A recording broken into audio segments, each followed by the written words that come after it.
뉴스타파가 단독을 굵직한 걸 하나 했어요. 네, 검찰의 수사 보고서를 그러니까요. 입수했습니다. 명태균 씨 황금폰이 아니고 강영인 씨가 보관하던 PC에서 나온 명태균 카톡에 대한 검찰 수사 보고서거든요. 네, 지난 9월 30일에 강혜경 씨의 주거지를 압수수색하면서 강혜경 씨가 보관하고 있던 명태균 씨의 PC를 압수수색했습니다. 이 압수한 PC에서 확보한 내용으로 이거 황금폰이 열리기도 전이에요. 11월 초입니다.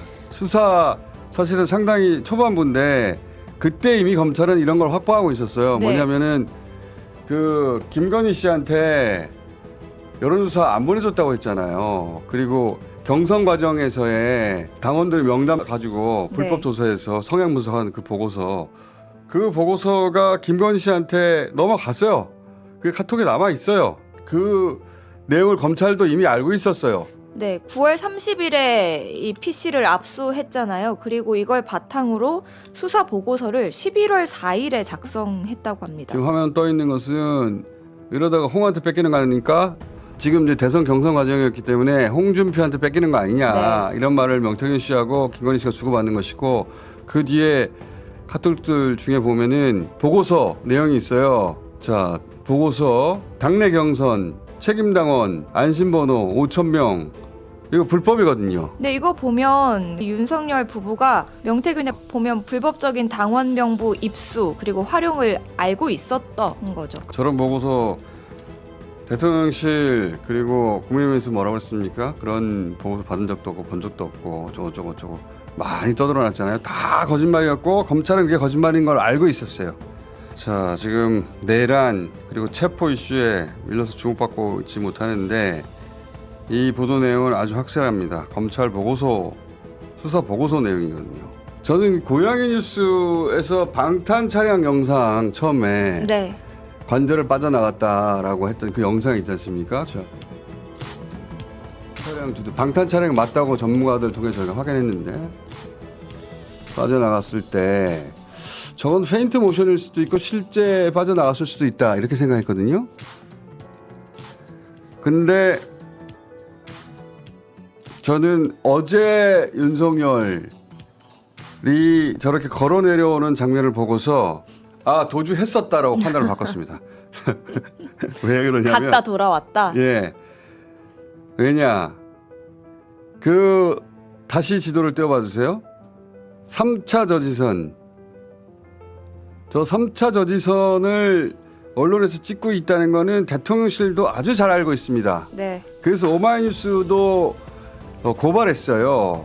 네. 군사기지 및 군사시설보호법을 위반했다라고 하면서 뭐 국가의 안보와 직결되는 일이다라는 네. 명분이었습니다. 고발했는데 대통령실도 그 위치를 찍고 있는 걸 정확하게 알고 있으면서 일부러 그 위치에 나온 거예요. 찍히려고. 왜? 관저에 있다는 걸 알리려고. 저는 그 장면을 보고서 아 도망갔었구나. 저 장면을 일부러 보여주는 건 나 여기 있다.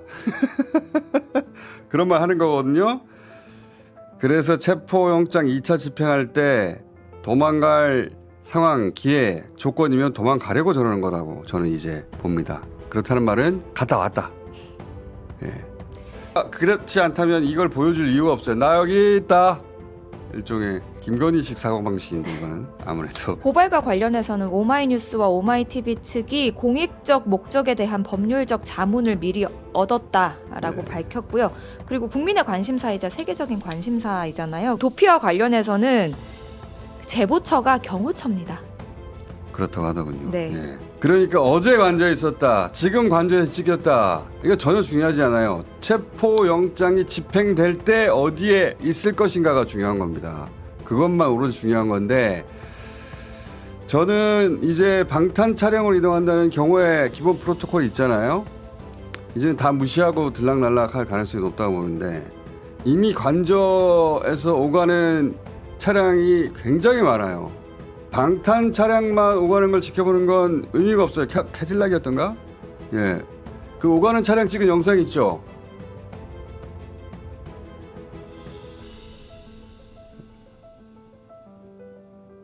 자, 오가는 차량이 엄청나게 많은데 카니발도 있고 자, 다시 돌아오세요. 예. 밤에 우르르 몰려 나와요. 차량이. 저 안에 어딘가에 타고 있을지 누가 합니까? 기본 경호 프로토콜만 안 지키면은 우리가 알 수가 없어요. 어디서 타고 다니는지. 근데 제3의 장소 얘기가 나왔잖아요. 제1의 장소는 관저겠죠. 네. 제2의 장소는 그 주변에 있는 공간을 의미할 겁니다. 공간 얘기 굉장히 많이 나왔으니까. 거기에 공간이 5개가 있어요. 한미사령부 부사령관 공간. 네, 합참의장 의장 공간도 있고요. 국방부 장관 국방공간, 공간도 있습니다. 경호처장 공간도 있고 저 끝에 국회의장 공간도 있거든요. 국회의장 공간으로 안 가겠지. 그러면 4군데 정도의 공간 있고 저 중에는 벙커가 있다고도 하는데 저는 그건 확인을 못 해봐서 모르겠습니다. 저 공간으로 갔다. 이 고양이 뉴스에서는 그 위치로 볼 때 그 공간으로 갔다고 얘기했었는데 저는 그랬었던 것 같아요. 이제 보니까. 그러면 이제 제3의 장소 얘기가 나왔잖아요. 이 제3의 장소라는 건 지금 경호처가 출처라는 거 아닙니까? 네. 관저 아니고 많이 얘기했던 공간 아닌 다른 장소가 어딜까? 이 보안이 돼야 된단 말이죠. 보안이 그 정도로 되려면 군부대여야 하는데 군부대는 이제 못 가요. 왜? 군이 경호 협조 안 한다고 이제 네. 어디 입장을 세웠단 말이죠. 네. 군이 요청을 했는데 경호에 국방부에서 따르지 않을 수 있다. 네, 경호처가 적법하지 않은 지시를 내린다면 부대장의 판단에 따라 명령에 따르지 않을 수 있다라는 입장을 밝혔습니다. 군은 못 믿고 경찰도 협조 안 하거든요. 경찰도 어제 경호 협조 받았는데 투입 맞지 않다. 네. 그러니까 그 정도의 경호를 받을 곳이 어디 있지?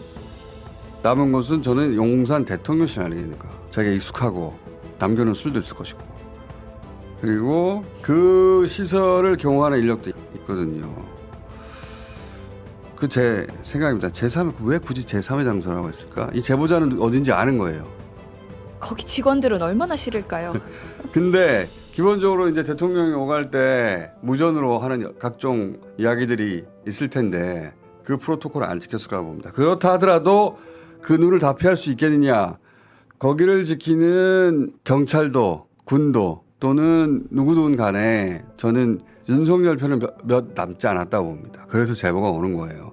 자기들이 그 고생을 하는 이유가 윤석열 때문이라는 걸 누구보다 잘 알고 있으니까요. 그렇죠. 그리고 가짜로 출근했다라는 의혹도 결국은 드러났잖아요, 세상에. 그러니까 이미 많이 해본 짓이거든요. 가짜 차량 보내는 것도. 저는 그래서 체포영장 집행으로 들어갈 때 관저 다 뒤지고 없으면 주변 공간 다 뒤지고 그리고 동시에 대통령실도 뒤져야 된다. 네, 경찰에서도 소재 파악을 하고 있다고 합니다. 그래도 못 찾는다면 어떻게 하냐? 지명수배해야 돼. 그게 온라인에서 돌고 있긴 하던데 누가 만들어서. 그래서 만약에 못 찾으면 꽁꽁 숨어서 못 찾을 수도 있잖아요. 그럼 지명수배해야 됩니다. 지명수배는 상금이 걸리거든요. 그 지경까지는 가지 말아야 할 텐데. 근데 이 체포작전은 아마도 금요일 이후가 될 것 같아요. 왜냐하면 경호처장 3차 소환이 금요일이거든요. 아마도 금요일 소환했는데 안 오는 거 보고 모든 명분을 다 챙긴 다음에 경호처장 현장 체포하고 그렇게까지 이 빌드업에서 가려가는 게 아닌가 싶어요. 네, 박종준 경호처 처장 그리고 김성훈 차장, 이광우 경호본부장, 이진하 경비안전본부장 모두 경찰 조사에 응하지 않고 있기 때문에 이들을 먼저 체포해 놓고 이제 묶어두고. 근데 현장 체포도 가능하거든요. 네. 그러니까 영장 철구를 해서 받고 나서 들어가는 게 아니라 3차 소환이 금요일인데 금요일까지 안 왔어? 그러면 들어간다. 금요일 새벽, 밤 12시, 토요일 새벽 등등. 그때부터가 디데이 카운트다운이 시작되지 않을까. 그날일 수도 있고 그 다음 날일 수도 있고 그 다음 날일 수도 있고 지금 유효기간이 얼마인지 모르니까. 어제 저녁 SBS 단독에 따르면 지난 체포영장 유효기간은 7일이었잖아요. 그렇죠. 7일보다는 넉넉하다고 합니다. 넉넉하다. 네. 한 달쯤 받아왔나? 그러면 현장 체포하면서 금토일월 그 중에 끝내지 않을까.